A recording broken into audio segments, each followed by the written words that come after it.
Hello everyone! Less oil, full of flavored plus spicy fish fry ಗೋಸ್ಕರ search ಮಾಡ್ತಾ ಇದ್ರೆ ಈ ಫಿಶ್ ತವಾ fry ನ ಟ್ರೈ ಮಾಡಿ. ಇದ್ರ ಟೇಸ್ಟ್ ಬಗ್ಗೆ ಎಕ್ಸ್ಪ್ಲೇನ್ ಮಾಡೋಕ್ ಸಾಧ್ಯನೇ ಇಲ್ಲ, ಅಷ್ಟೊಂದು ಸಖತ್ತಾಗಿರುತ್ತೆ. ಟೇಸ್ಟ್ ಮಾಡಿ ಎಂಜಾಯ್ ಮಾಡ್ಬೇಕು ಅಷ್ಟೇ, ಹಾಗಾಗಿ ಮಿಸ್ ಮಾಡದೆ ಟ್ರೈ ಮಾಡಿ. So welcome to desi eat desi love Desi.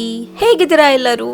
King of this recipe ಅಂದ್ರೆ ಇದಕ್ಕೆ ಹಾಕೋ ಮಸಾಲಾಸ್. ಸೊ ಹಾಗಾಗಿ ಪರ್ಫೆಕ್ಟ್ ಮೆಷರ್ಮೆಂಟ್ ಅಲ್ಲಿ ಮಸಾಲಾಸ್ ನ ಆಡ್ ಮಾಡ್ಕೊಳ್ಳಿ.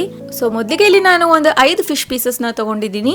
ಅದಕ್ಕೆ ಒಂದು 4 ಸ್ಪೂನ್ ಅಷ್ಟು ಖಾರದ ಪುಡಿನ ಆಡ್ ಮಾಡ್ಕೊಂಡಿದ್ದೀನಿ, ಸ್ಪೈಸಿ ಆಗಬೇಕು ಅಂತ. ನಿಮಗ್ ಬೇಕಿದ್ರೆ ಸ್ವಲ್ಪ ಕಡಿಮೆ ಸಹ ಮಾಡ್ಕೋಬಹುದು. ಆ ನಂತರ ಅದಕ್ಕೆ ಅರ್ಧ ಸ್ಪೂನ್ ಅಷ್ಟು ಅರಿಶಿನ ಪುಡಿ, ರುಚಿಗೆ ತಕ್ಕಷ್ಟು ಉಪ್ಪು, ಅರ್ಧ ಸ್ಪೂನ್ ಅಷ್ಟು ಪೆಪ್ಪರ್ ಪೌಡರ್, ಕಾಳು ಮೆಣಸಿನ ಪುಡಿ, 1 ಸ್ಪೂನ್ ಅಷ್ಟು ಧನಿಯಾ ಪುಡಿ, ಅರ್ಧ ಸ್ಪೂನ್ ಅಷ್ಟು ಜೀರಿಗೆ ಪುಡಿ, 1.5 ಸ್ಪೂನ್ ಅಷ್ಟು ಅಲ್ಲ ಬೆಳ್ಳುಳ್ಳಿ ಪೇಸ್ಟ್, 1 ಸ್ಪೂನ್ ಅಷ್ಟು ಕಡಲೆ ಹಿಟ್ಟು, ಹಾಗೆ 1 ಸ್ಪೂನ್ ಅಷ್ಟು ಅಕ್ಕಿ ಹಿಟ್ಟನ್ನ ಆಡ್ ಮಾಡ್ಕೊಳ್ಳಿ. ಆ ನಂತರ this is the main taste enhancer. So ಈ ಚಕ್ಕೆ ಹಾಗೆ ಲವಂಗನ ಪೌಡರ್ ಮಾಡಿ ಹಾಕೋದ್ರಿಂದ ಫ್ಲೇವರ್ ತುಂಬಾನೇ ಸಖತ್ತಾಗಿರುತ್ತೆ. ಸೊ ಒಂದ್ ಅರ್ಧ ಇಂಚಷ್ಟು ಚಕ್ಕೆ, 4 ಲವಂಗನ ಪೌಡರ್ ಮಾಡಿ ಆಡ್ ಮಾಡ್ಕೊಳ್ಳಿ. ಆ ನಂತರ 1-2 ಸ್ಪೂನ್ ಅಷ್ಟು ಲೆಮನ್ ಜ್ಯೂಸ್ ನ ಆಡ್ ಮಾಡ್ಕೊಂಡು 1-2 ಕಡ್ಡಿಯಷ್ಟು ಕರ್ಬೇವ್ನ ಕೈಯಲ್ಲೇ ಸ್ವಲ್ಪ ಈ ತರ 1-2 ಮಾಡ್ಬಿಟ್ಟು ಹಾಕಿ. ತುಂಬಾ ನೈಸ್ ಆಗಿ ಏನ್ ಕಟ್ ಮಾಡ್ಕೊಳ್ಳೋ ಅವಶ್ಯಕತೆ ಇಲ್ಲ. ಸೊ ಈ ಎಲ್ಲಾ ಸ್ಪೈಸಸ್ ಮಸಾಲಾಸ್ ನ ಆಡ್ ಮಾಡಿದ ನಂತರ ಒಂದ್ ಒಳ್ಳೆ ಮಿಕ್ಸ್ ನ ಕೊಡಿ. ಸೊ ಇದನ್ನ ಮಾಡ್ತಾ ನಿಮ್ಮ ಹತ್ರ ಒಂದು ಸ್ಮಾಲ್ ರಿಕ್ವೆಸ್ಟ್, ನೀವೇನಾದ್ರೂ ನನ್ನ ಚಾನಲ್ಗೆ ಹೊಸಬ್ರಾಗಿದ್ರೆ ಪ್ಲೀಸ್ ಈಗಲೇ ಸಬ್ಸ್ಕ್ರೈಬ್ ಮಾಡ್ಕೊಳ್ಳಿ, ಹಾಗೆ ಬೆಲ್ ಐಕನ್ ನ ಪ್ರೆಸ್ ಮಾಡ್ಕೊಳ್ಳಿ. ಸೊ ನಾನು ಯಾವುದೇ ವಿಡಿಯೋಸ್ ನ ಅಪ್ಲೋಡ್ ಮಾಡಿದ್ರು ನಿಮ್ಗೆ ನೋಟಿಫಿಕೇಶನ್ ಬರುತ್ತೆ. ಸೊ ವಿಡಿಯೋನ ನೋಡಿ ಸಪೋರ್ಟ್ ಮಾಡಿ. ಓಕೆ, ನೆಕ್ಸ್ಟ್ ಈಗ ಇದಕ್ಕೆ 1-2 ಸ್ಪೂನ್ ಅಷ್ಟು ಎಣ್ಣೆನ ಹಾಕಿ ಸ್ವಲ್ಪ ಈ ತರ ಸ್ಪ್ರೆಡ್ ಮಾಡ್ಕೊಳ್ಳಿ. ಅಂಡ್ ಫಿಶ್ ನ ಮ್ಯಾರಿನೇಟ್ ಮಾಡೋದು ತುಂಬಾನೇ ಇಂಪಾರ್ಟೆಂಟ್. ಏನಿಲ್ಲ ಅಂದ್ರೂ 1 ಅವರ್ ಆದ್ರೂ ಮ್ಯಾರಿನೇಟ್ ಮಾಡಿ.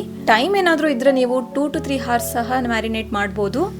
ನೆಕ್ಸ್ಟ್ ಈಗ ಇದನ್ನ ಫ್ರೈ ಮಾಡ್ಕೊಳ್ಳೋಣ. And this is not A deep fry, just tawa fry. So ಎಣ್ಣೆ ಸಹ ಜಾಸ್ತಿ ತಿಂತಾ ಇದೀವಿ ಅನ್ನೋ ಗಿಲ್ಟ್ ಬೇಡ. ಸೊ ಒಂದು ಹಂಚಿಗೆ 3-4 ಸ್ಪೂನ್ ಅಷ್ಟು ಎಣ್ಣೆನ ಹಾಕಿ ಫಿಶ್ ಪೀಸಸ್ ನ ಪ್ಲೇಸ್ ಮಾಡಿ 1-2 ನಿಮಿಷದವರೆಗೂ ಲೋ ಫ್ಲೇಮ್ ಅಲ್ಲೇ ಚೆನ್ನಾಗಿ ಬೆನ್ಯೋಗ್ಬಿಡಿ. ಆ ನಂತರ ಫ್ಲಿಪ್ ಮಾಡ್ಕೊಳ್ಳಿ. ಅಂಡ್ ಇಫ್ ನೆಸೆಸರಿ ಸ್ವಲ್ಪ ಎಣ್ಣೆನ ಆಡ್ ಮಾಡ್ಕೊಳ್ಳಿ. ಈ ತವಾ ಫ್ರೈ ಮಾಡೋದ್ರಿಂದ ಏನು ಬೆನಿಫಿಟ್ ಅಂದ್ರೆ ಮಸಾಲ ಎಲ್ಲಿ ಸ್ಪ್ರೆಡ್ ಆಗಲ್ಲ, ಫಿಶ್ ಪೀಸಸ್ಗೆ ಹಾಗೆ ಅಂಟ್ಕೊಂಡಿರುತ್ತೆ. ಸೊ ಹಾಗಾಗಿ ಬೈಂಡಿಂಗ್ ಗೆ ಅಂತ ನಾವು ಕಾರ್ನ್ಫ್ಲೋರ್ ಸಹ ಆಡ್ ಮಾಡಿಲ್ಲ, ಜಸ್ಟ್ ಫ್ಲೇವರ್ ಗೋಸ್ಕರ ಕಡಲೆ ಹಿಟ್ಟನ್ನ ಹಾಕಿದೀವಿ. ಹಾಗೆ ಅಕ್ಕಿ ಹಿಟ್ಟು ಹಾಕೋದ್ರಿಂದ ಲೈಟ್ ಕ್ರಿಸ್ಪಿನೆಸ್ ಬರುತ್ತೆ. ಸೊ ಮೇಲಿಂದ ಕ್ರಿಸ್ಪಿ, ಒಳಗೆಯಿಂದ ಜ್ಯೂಸಿ ಆಗಿ ತುಂಬಾನೇ ಸಖತ್ತಾಗಿರುತ್ತೆ. ಓಕೆ, ಫ್ಲಿಪ್ ಮಾಡ್ಕೊಂಡಿದ ನಂತರ ಮತ್ತೆ 1-1.5 ನಿಮಿಷ ಲೋ ಫ್ಲೇಮ್ ಅಲ್ಲೇ ಬೆನ್ಸಿ ಪರ್ಫೆಕ್ಟ್ ಆಗಿರುತ್ತೆ. ಸೊ ಎಲ್ಲಾ ಪೀಸಸ್ ಫ್ರೈ ಮಾಡ್ಕೊಂಡಿದ ನಂತರ ಅದ್ರದ್ದು ಮಸಾಲೆ ಏನ್ ಉಳ್ಕೊಂಡಿರುತ್ತಲ್ಲ ತವಾಗೆ, ಅದನ್ನ ಸ್ವಲ್ಪ ಪಕ್ಕಕ್ಕೆ ಸರಿಸಿ 1-2 ಸ್ಪೂನ್ ಅಷ್ಟು ಎಣ್ಣೆನ ಹಾಕಿ ಅದಕ್ಕೆ ಖಾರದ ಪುಡಿ, ಉಪ್ಪು, ಈರುಳ್ಳಿ, ಹಸಿ ಮೆಣಸಿನಕಾಯಿ ಹಾಗೆ ಟೊಮೆಟೊನ ಹಾಕಿ ಮಸಾಲಾನ ಇದ್ರ ಜೊತೆ ಕಂಬೈನ್ ಮಾಡ್ಕೊಂಡು ಚೆನ್ನಾಗಿ ಫ್ರೈ ಮಾಡ್ಕೊಳ್ಳಿ. ಅಂಡ್ ಈ ಮಸಾಲ ಮಾತ್ರ ವೈಟ್ ರೈಸ್ಗೆ ತುಂಬಾನೇ ಸಖತ್ತಾಗಿರುತ್ತೆ.